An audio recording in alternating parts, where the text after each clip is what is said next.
Hey YouTubers, welcome to my very first YouTube video.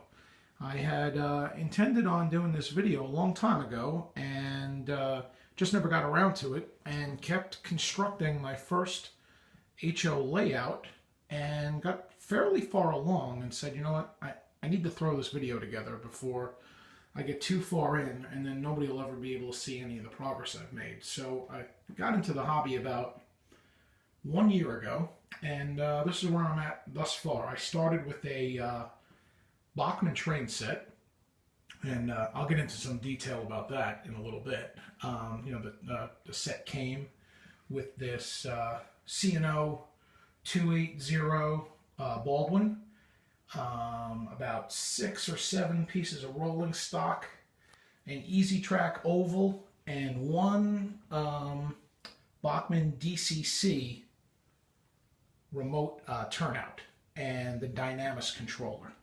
The Dynamis controller was very highly recommended to me from the owner of the hobby store. He thought it was a perfect fit for somebody new to the hobby, and I think I still agree with him, but I'll get into some more detail on that as well. So what started as a simple oval, I expanded, found some track plans that interested me online. I expanded that into, I guess you can call it a small yard. It's tiny, it's a 4x8 sheet. So I got 18-inch radius curves. I'm pretty limited on what I'm able to do, but it's a good way to start out in the hobby, I think, knowing that a lot of this is throwaway, but you got to learn somewhere. So what I've done so far is I've built, let me back up here, I've built, my layout here on a wood platform that I threw together. It's a 4x8 sheet of birch plywood, so it's, good piece of plywood, 3/4 inch, sturdy as heck, no bend in it, no give or anything like that. And I just, I looked at some things online about bench work. Some of it was just more complex than I was willing to put the time and effort into. But I took some of the ideas from it, and this is what I kind of came up with.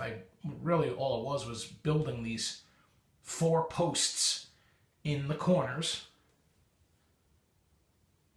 and then putting my piece of birch on top, and then starting to screw and tie it all together in with a nail gun and an electric screw gun.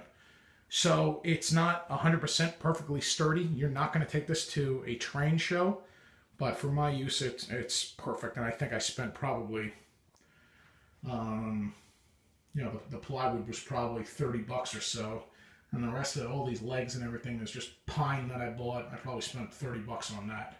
So not a big investment, but it's doing the trick for me.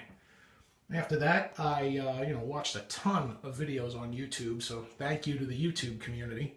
I started building some of these hills that you see back there. I did them out of foam, cut those, shaped those, crafted those, and then went ahead and used the Woodland Scenics to put a couple of different layers on there to try and make it look realistic. It came out pretty good. It's really my very first time at trying anything like that. And I'm happy with it. Next time around, when I get a little bit more serious, I will learn from my prior mistakes. But thus far, I'm pretty happy with it. I think I've got the technique right. Now it just comes down to, more practice and mastering the skill. So this is my layout as it stands now. It's not going to stay like this forever. I'm going to put a little bit more effort into landscaping this over the next few weeks. And I'll post some videos up of that when it's done. But ultimately, this layout is not long for this world, because really what I want to do is, now that my interest in the hobby has really taken off, I want to, get serious, get rid of this EZ-Track, start upgrading my rolling stock, which I've already done. I'll get into that into a moment. And start upgrading some of my locomotives. And I think I'm going to go with a Pico track in a around the room kind of configuration. Here's the 4x8, and I know you guys that have been out there in the hobby for a long time that said, okay, another sucker who bought Bachmann and did a 4x8. Which I agree. If I had it to do over again, I probably would not have bought the Bachmann. I probably would not have done the 4x8. But that said, I don't think I could have learned as much as I did about constructing the layout or HO scale DCC trains had I not, gone the Bachmann route, which didn't hurt the wallet too extraordinarily much. And the same thing with the 4x8 layout. I know it's not ideal, but I was able to slap this together fairly quick, immerse myself into the hobby, and then start learning. So here's where I'm at so far. I'm going to finish this layout and then learn from my mistakes. I'm going to, kind of lab some things out on a bench that I have out in my garage. Work with the Tortoise engines and the Pico track. Really learn how to do that on a micro scale. And then at some point, this will get dismantled, and I'll do a paint this room and do an around the room type track. So, but this is where I'm at for now, and I wanted to at least document that. If anybody has any questions about what I did, certainly you can post some stuff up onto a YouTube. Let me know, and I'll try to answer it as best as I can.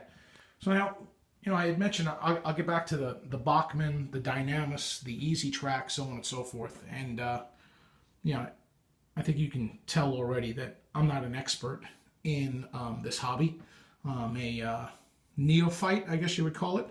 And let me just give you a couple of opinions I have so far. As far as the Dynamis goes, if you look online, you'll see, a tremendous amount of reviews out there. Good, bad, horrible, so on and so forth. And here's what I would tell you.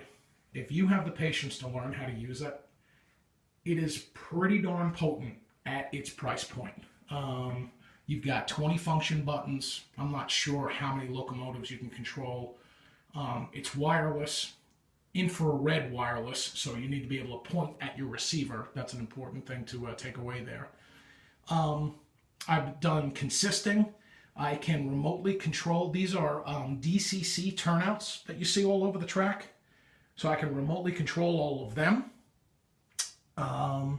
I've kind of, I don't know if this would be the accurate term, but I've consisted some of these turnouts. So where I throw one switch on the Dynamis controller, multiple turnouts will activate, which is neat stuff. Got to learn how to, connect up to my DCC locomotives, control them, and I'm pretty happy with the Dynamis. I will say this, the quality is not there from what I would expect from, I'm a bit of a gadget guy myself.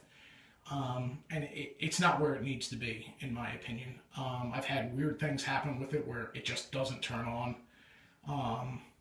If it's pretty fragile, you do not want to be knocking this thing around. It's not going to be able to take the abuse. So how did I overcome it just not turning on? I took the batteries out, put them back in, played around with it, tapped it on my hand, and eventually, I just left it alone for a day or two, and it started working again. That's happened to me twice. So the quality is not there, but as far as the functionality of it, I'm pretty impressed with it, especially with the ability to do the track control, the locomotive control, the wireless design. If it was a little bit higher quality, the device, I think they would have sold a hell of a lot of these units. But that said, for a guy like me, just learning the hobby, I think it's pretty good. The EZ-Track, I got a different opinion on this. If you just want to slap together some layouts to play around with them, sure, it's fine. You can do some modeling with that. You could do some testing. It works fine. But I was really intrigued with the ability to do DCC control on the layout, and I went all in. You can see down here, I've bought a bunch of them. They are not cheap, between probably $30 to $35 a piece for these turnouts, and getting them to work in DCC, it is like a mystery. The instructions are horrific. The Bachmann site does not tell you anything. I've searched and searched and searched. Finally stumbled upon somebody who had put an article out there on the internet, and I followed his instructions, which Bachmann could have put together. I think you could write them up in 30 seconds or less, that they don't include this with Dynamis or with the turnouts themselves. It just shows a lack of vision and a lack of quality on the part of the company. But that said, once that whoever it was that put that article out there on the internet put it together, I was able to program them immediately.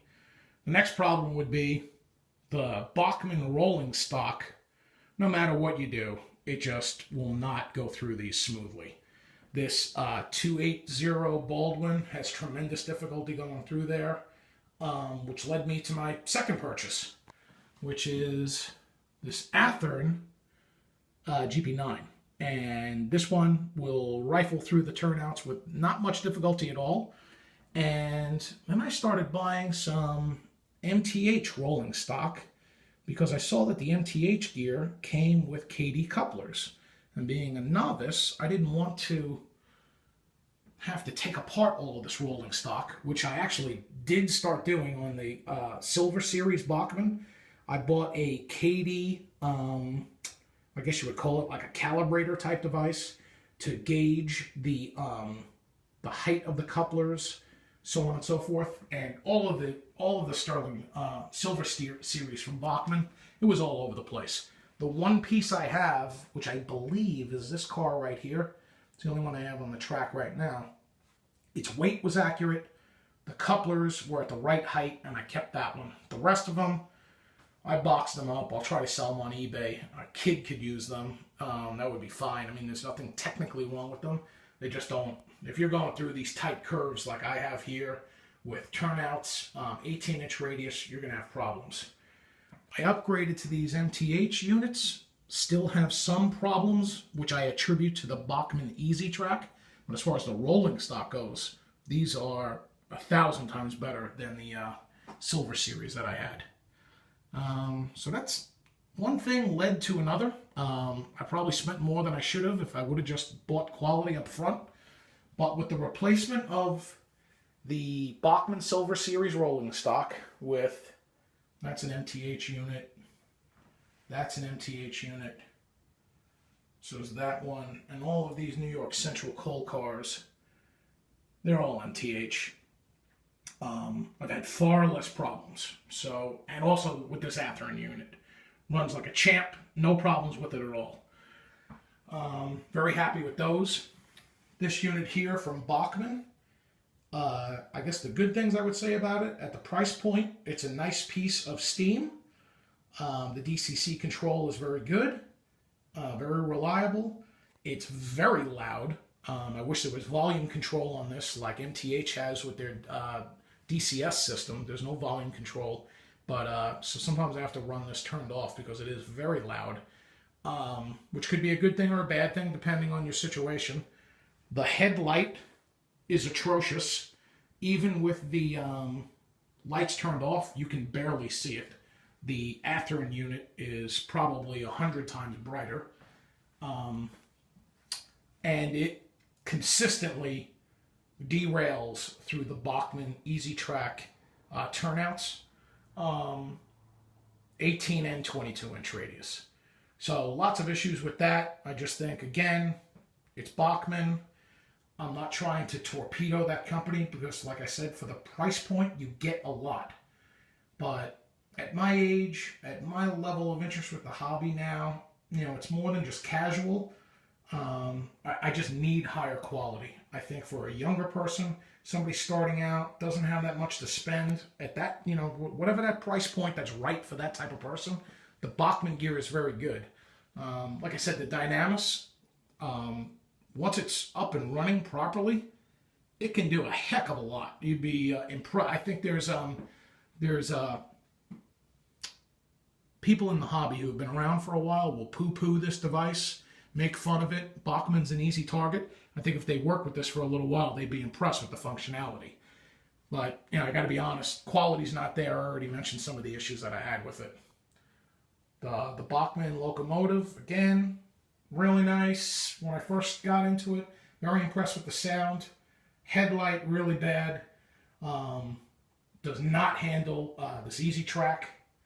So, that's what led me to the Athearn, and I'm kind of happy about that because then I learned about Athearn. The quality difference was just, there's no comparison.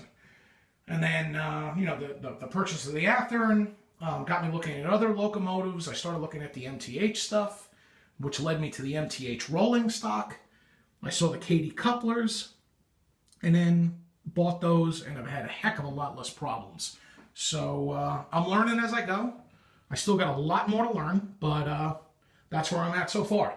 So if anybody has any questions about the layout, the rolling stock, Dynamis EZ-Track, DCC EZ-Track, let me know. I'll try to answer those, and I'll put a video up after I make some more progress on the layout.